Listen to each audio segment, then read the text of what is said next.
At dahil sa araw ng patay ngayon, magbibigay naman ako ng tips kung paano maging patay na patay ang isang lalaki sa'yo. So, kung gusto mong malaman, panoorin mo ang video na to. Let's go!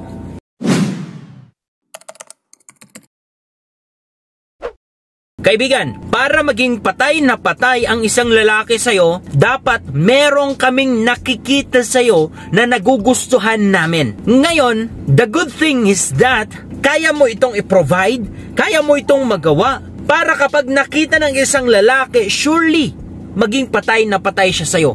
Hindi ko po sinasabi na lahat ng lalaki ay maging patay na patay sa'yo. Lalong-lalo na kung hindi ka naman artistahin, lalong-lalo na kung hindi ka naman pang Miss Universe. Kailangan natanggapin natin ang katotohanan, masakit nung sinasabi ko, pero don't worry again, hindi lahat ng lalaki ay nakafocus din sa itsura, sa mukha at sa katawan. Meron pa kaming ibang factor na kino-consider para magustuhan namin ang isang babae at maging patay na patay kami sa kanya at hahabulin namin. Okay, so I hope na makatulong itong number 1 na i-share ko or tips ko sa inyo para maging patay na patay or para magustuhan ka ng isang lalaki. Number 1 ay, unang-una sa lahat, huwag kang maging patay na patay sa kanya. Hindi pwede or hindi maghahabol ang isang lalaki sa'yo or maging patay na patay ang isang lalaki sa'yo kung ikaw mismo ang patay na patay sa kanya. Ang dikit ng dikit sa kanya, ang palaging naghahabol sa kanya, ang adik na adik sa kanya. Hindi po pwede. Kasi natural instinct ng karamihan, hindi lahat, ng mga lalaki is that kung sino yung dikit na dikit sa aming mga babae, hindi namin nagugustuhan.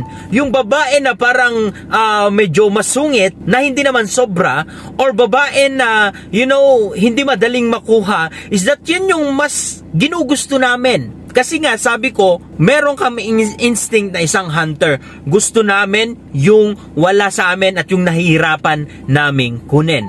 Kaibigan, huwag ka pong palaging nagte-text sa kanya, tawag ng tawag sa kanya, ikaw pang nagbibigay ng regalo, at ikaw pa yung nagpapapansin, ikaw na yung gumagawa ng paraan para makuha ang kanyang atensyon.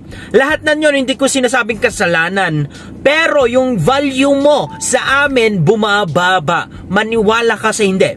Hindi kanya makikita tulad ng isang babae na kanyang tinitingala. Yes, sometimes pinapatulan ka kasi maybe wala na siyang mapatulan na iba or hindi siya nasagot.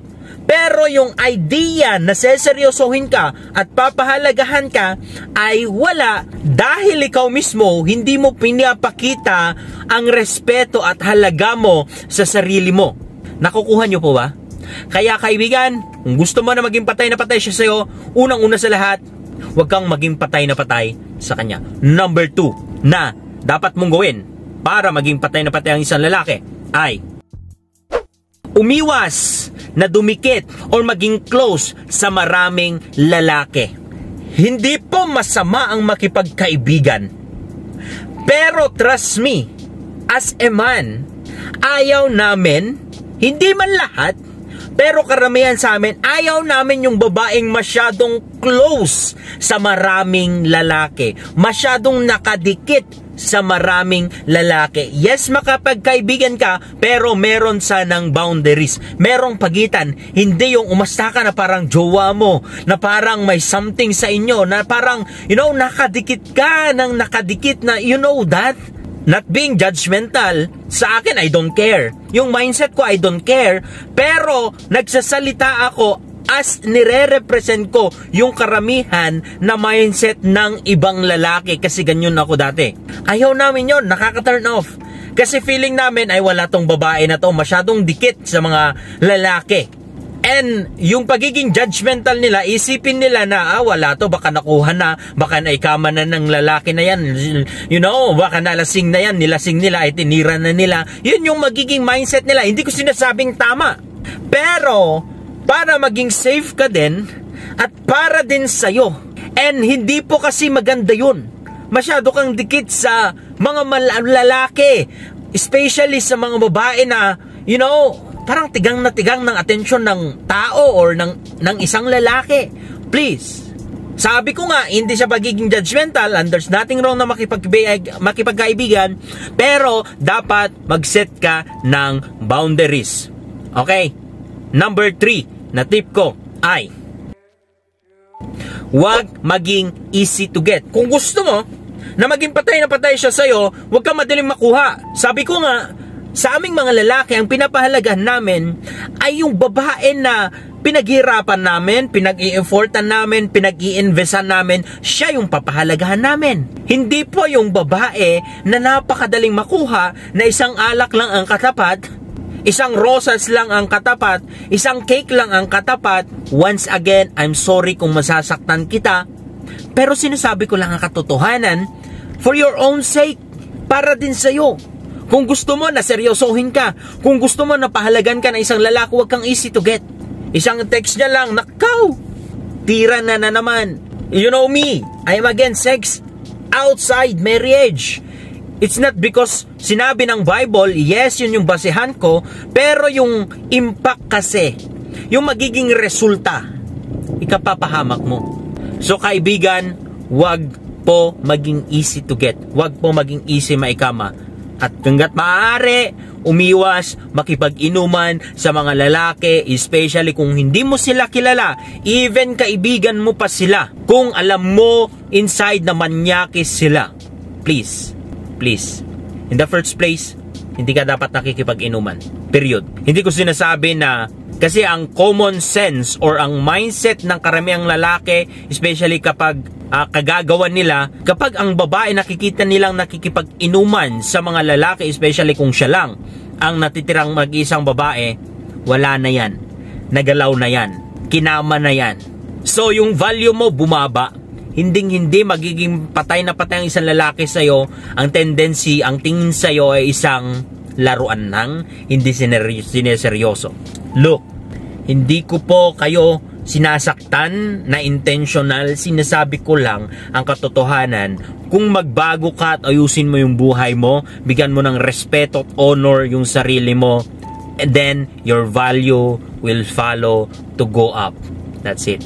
Okay? Next na tip ko, kung gusto mo na maging patay na patay ang isang lalaki sa'yo, is that umaura ka din at magtiwala ka sa sarili mo. Kasi most of the time, a lot of you ay may potential naman, may itsura naman. Pero dahil sa meron silang nakikita na mas maganda sa kanila, may sexy sa kanila, mas may pera sa kanila, feeling na nila wala na ang babanan nila. Trust me, kaibigan, may tsura ka, may potential ka. Kailangan mo lang na magtiwala sa sarili mo. Ang isang babae o isang lalaki na may confidence, may tiwala sa sarili, ay mas talo pa yung talagang may itsura na ang baba naman ng self-esteem. Ang baba ng tingin sa sarili. You know, confidence also is one way to attract someone else, to attract a man or a woman you love, you like. So, kaibigan, umaura ka din. There's nothing wrong na mag-ayos ka din. There's nothing wrong na magpaganda ka din. There's nothing wrong na magsuot ka din ng mga kasuotan na komportable ka. Basta alam mo naman na yung lugar. Ang point ko dito, umaura ka. Huwag mo palaging tinitignan na wala, mapangit akong tao, mas maganda sila sa akin. So what kung mas maganda sila sa'yo? Importante, maganda ka rin. Hindi lahat ng tao ay na-attract sa kanila. Minsan may na-attract sa'yo. Wala ka lang tiwala sa sarili mo. That is why meron kang trust issues na kapag may nanligaw sa'yo, may lumapit sa'yo, is that may duda ka na, baka hindi niya ako seryosohin kasi pangit ako, baka lolokohin lang ako. Kaya sinarado mo yung puso mo. Huwag ganon, kaibigan. Kung gusto mo na maging patay na patay siya sa'yo, umaura ka. Magkaroon ka ng tiwala sa sarili mo. Yes, sabihin na natin, may tao na gifted talaga ng itsura, ng tangkad, ng katawan. And that is true. Pero at least ikaw, i-maximize mo naman yung itsura mo, yung potential mo. Hindi yung wala ka pang sinisimulan, wala na, give up ka na. No. Okay? Kaibigan, umaura ka at magtiwala sa sarili mo. Okay? Last but not the least na tip ko, kung gusto mo na maging patay na patay ang isang lalaki sa'yo, ay Mag-focus ka sa goal mo. Mag-focus ka sa sarili mo. Mag-focus ka na magpayaman, mag-ayos ng buhay, mag-focus ka sa growth mo. Because ito ang masakit na katotohanan. Let me give you an example. Kapag ang tao laging hinahabol ang pera, most of the time, nilalayuan siya ng pera.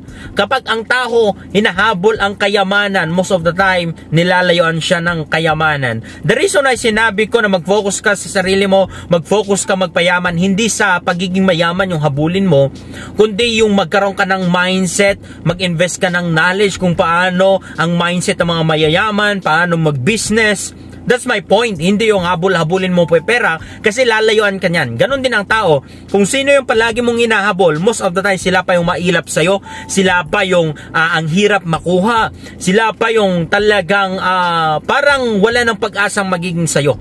Trust me, kapag ang isang lalaki nakita niya na meron kang value, na hindi ka easy to get, na ikaw yung babae na alam yung boundaries, na hindi masyadong dikit sa mga lalaki, na marunong din mag-aura, na may tiwala sa sarili, at the same time, may goal sa buhay, may purpose sa buhay, meron siyang, alam niya kung ano yung assignment, alam niya kung ano yung ginagawa niya, maa-attract yan, magiging patay na patay yan sa'yo, yung value mo sobrang taas sa kanya at sa aming mga lalaki. Yun ang katotohanan. Kaya kaibigan, please lang, never chase a man. Kung meron kang value, meron kang something na pinanghahawakan, sila yung maghahabol sa'yo. Okay? It's just a waste of time. Especially kung bata-bata ka pa naman. Sabihin na natin, sige, lampas kalendaryo ka. Kaibigan, iwasan kasi masyadong masungit. I-open ang puso. Kalimutan kung ano ang past. Hindi porke niloko ka ng past, lolokohin ka din sa mga susunod na manliligaw sa'yo o lalapit sa'yo. Hindi. I-open mo yung puso mo, wag masyadong masungit. Hindi po lahat ng lalaki ay merong kakayahan or abilidad na lumapit sa iyo kahit alam na masungit, especially itsura mo masungit. Hindi po. Hindi po ganoon ang lahat ng lalaki. Merong mga lalaki na kahit gusto ka, patay na patay siya, natatakot lang dahil masungit ka. Hindi mo ino-open yung puso mo, hindi mo siya pinapansin, hindi mo siya ini-entertain. So kaibigan, I hope na meron kang natutunan sa video na ito. Maraming salamat and God bless. Bye.